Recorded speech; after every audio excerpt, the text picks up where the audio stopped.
नमस्कार दोस्तों, आप सभी का एपी हिस्ट्री क्लासेस में हार्दिक स्वागत है। दोस्तों, आज हमारा जो टॉपिक होगा, हम लोग बात करेंगे सिंधु सभ्यता का उद्भव, कि सिंधु सभ्यता का उद्भव कैसे हुआ, और उसके बाद हम लोग बात करेंगे कि सिंधु सभ्यता का पतन कैसे हुआ।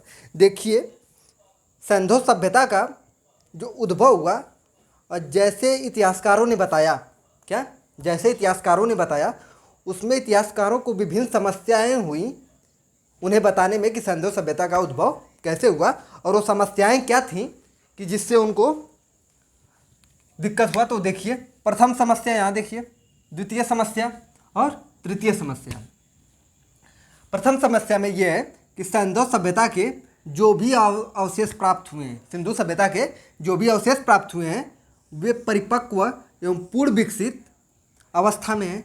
ऐसे में इस सभ्यता का प्रारंभिक स्वरूप प्रायः स्पष्ट नहीं हो पाता है। अब देखिए, इसका कहने का मतलब ये है कि सिंधु घाटी सभ्यता में जितने भी इतिहासकारों ने उसका उत्खनन किया और पता किया कि सिंधु सभ्यता का उद्भव के क्या कारण थे, तो वहाँ पे इतिहासकार मौन हो जाते हैं। क्यों मौन हो जाते हैं?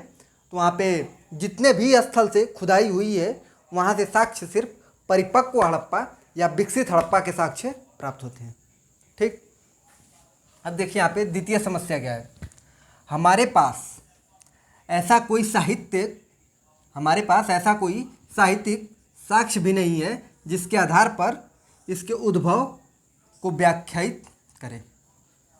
जैसे इतिहासकारों के पास या हमारे पास ऐसा कोई साहित्यिक साक्ष्य नहीं है जिससे हम बता सकें कि सिंधु घाटी सभ्यता का उद्भव ऐसे हुआ होगा। और साक्ष्य की बात है कि साहित्यिक साक्ष्य, तो सिंधु घाटी सभ्यता की लिपि के बारे में जब हम लोग बात कर रहे थे, तो वहाँ पे बात किए थे कि सिंधु घाटी सभ्यता की जो लिपि है भाव चित्रात्मक है, और वो अपने बातों को चित्रों के माध्यम से प्रदर्शित करते थे। तो इसलिए वर्तमान में उस चित्र को समझना कठिन है। ठीक, तो उसको समझने में दिक्कत है, जैसे भाव चित्रात्मक लिपि को समझने में बहुत दिक्कत है। अभी बात करेंगे। देखिए, तृतीय समस्या क्या है।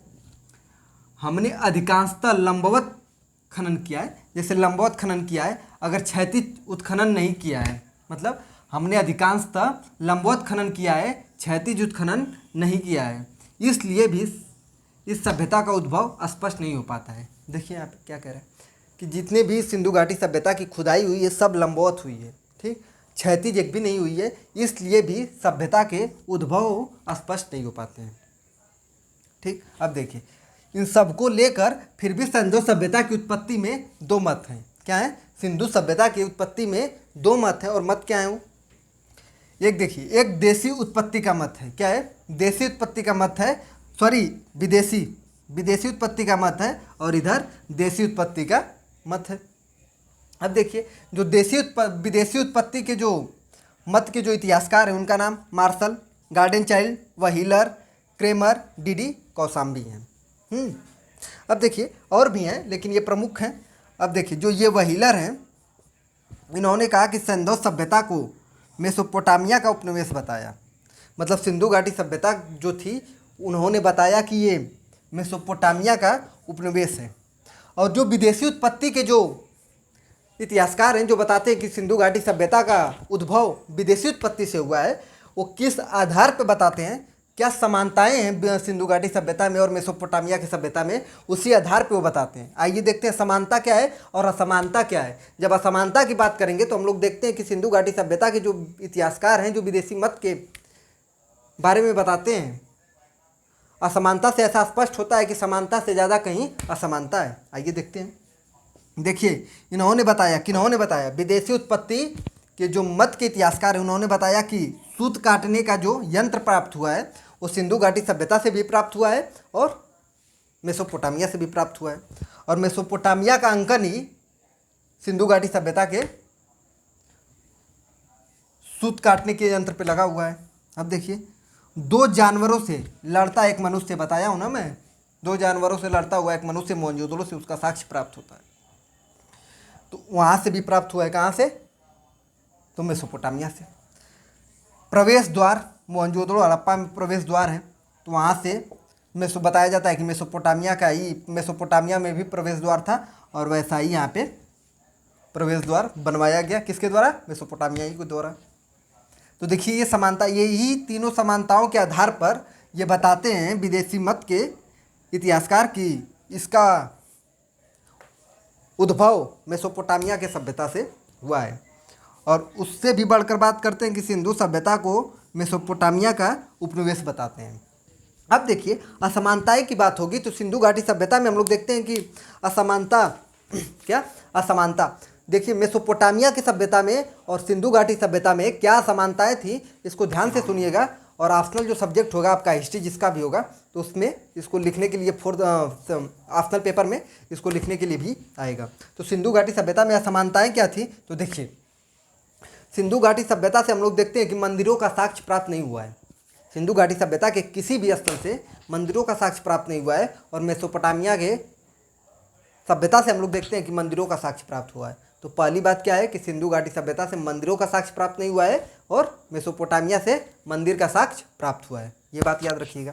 दूसरी बात, सिंधु घाटी सभ्यता के लोग भव्य कब्रों का प्रयोग नहीं करते थे, लेकिन मेसोपोटामिया में भव्य कब्रों का साक्ष्य प्राप्त हुआ है। दो बात हुई। तीसरा बात याद रखिएगा कि सिंधु घाटी सभ्यता में देखिए दोनों सभ्यता में मेसोपोटामिया और सिंधु घाटी सभ्यता दोनों सभ्यता में ईंटों के पकी ईंटों के साक्ष्य प्राप्त हुए। लेकिन सिंधु घाटी सभ्यता से ईंटों को पकाकर उसका उपयोग किया जाता था, लेकिन मेसोपोटामिया के सभ्यता में उसको सुखाकर प्रयोग किया जाता था। सिंधु घाटी सभ्यता में हम लोग देखते हैं कि जो उसकी नगर विकास की प्रणाली होती है वो चेस बोर्ड के माध्यम से होती है, व्यवस्थित रहती है। लेकिन मेसोपोटामिया के सभ्यता में हम लोग देखते हैं कि वहाँ की जो नगरीकरण की जो व्यवस्था है वो व्यवस्थित न अव्यवस्थित है। सिंधु घाटी सभ्यता से कांस्य की जो वस्तुएं प्राप्त हुई हैं मेसोपोटामिया के सभ्यता से तुलना करें तो कम प्राप्त हुई हैं। तो क्वेश्चन ये भी बनेगा, तो क्या है कि मेसोपोटामिया में कांस्य की वस्तुओं को ज़्यादा प्रयोग किया गया है और सिंधु घाटी सभ्यता में कम किया गया है। इसके साथ साथ सिंधु घाटी सभ्यता से सबसे प्रमुख बात कि सिंधु घाटी सभ्यता से नहरों के साक्ष्य प्राप्त नहीं हुए हैं। क्या? नहरों के साक्ष्य प्राप्त नहीं हुए हैं। अपवाद स्वरूप अफगानिस्तान के सुरतगोई को छोड़ दिया जाए तो, लेकिन मेसोपोटामिया के सभ्यता से हम लोग देखते हैं कि नहरों के साक्ष्य प्राप्त होते हैं। तो ये असमानताएं हैं सिंधु घाटी सभ्यता की, ये असमानताएं हैं। और समानताओं की बात की जाए तो समानताएं ये हैं और असमानताएं ये हैं। इसके साथ साथ हम लोग देखते हैं कि वस्त्रों में भी और कई तरह के वस्तुओं में हम लोग देखते हैं कि असमानताएं हैं। और इसके साथ साथ हम लोग नगर के बारे में बात ही कर लिए तो नगर में सब कुछ आ गया कि वहाँ पे दरवाजे सड़क मेसोपोटामिया में जो घरों के दरवाजे मेन सड़क की तरफ खुलते थे, लेकिन सिंधु घाटी सभ्यता में सड़क मेन सड़क की तरफ ना खुलकर गली की तरफ खुलते थे। नाली की जो व्यवस्था थी सिंधु घाटी सभ्यता में वो बहुत ही अच्छी थी मेसोपोटामिया के सभ्यता के अपेक्षा। तो ये था विदेशी मत के विदेशी उत्पत्ति का जो मत था उसको खंडन करने, समानता ये बताए असमानता में बताया, उसको आप नोट कर सकते हैं। और इसको खंडन करने से यह स्पष्ट हो जाता है कि सिंधु घाटी सभ्यता की उत्पत्ति मेसोपोटामिया के सभ्यता से नहीं हुई है। क्या? मेसोपोटामिया के सभ्यता से नहीं हुई है। क्यों नहीं हुई है? तो जितनी समानताएं नहीं है उससे ज़्यादा असमानताएं। और जो मैं असमानता आपको बताया वो अपने आप में एक सभ्यता की ऐसी पहचान है।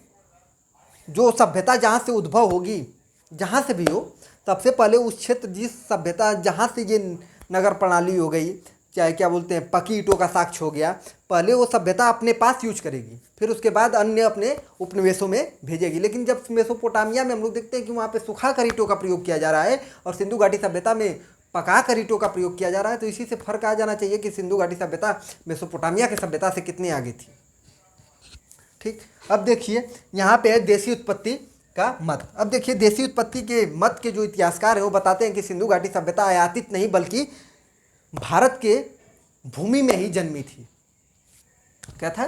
तो सिंधु घाटी सभ्यता के जो देशी उत्पत्ति के जो मत के इतिहासकार हैं उनका मानना है कि सिंधु घाटी सभ्यता आयातित सभ्यता नहीं थी बल्कि इस देश की भूमि से जन्मी थी।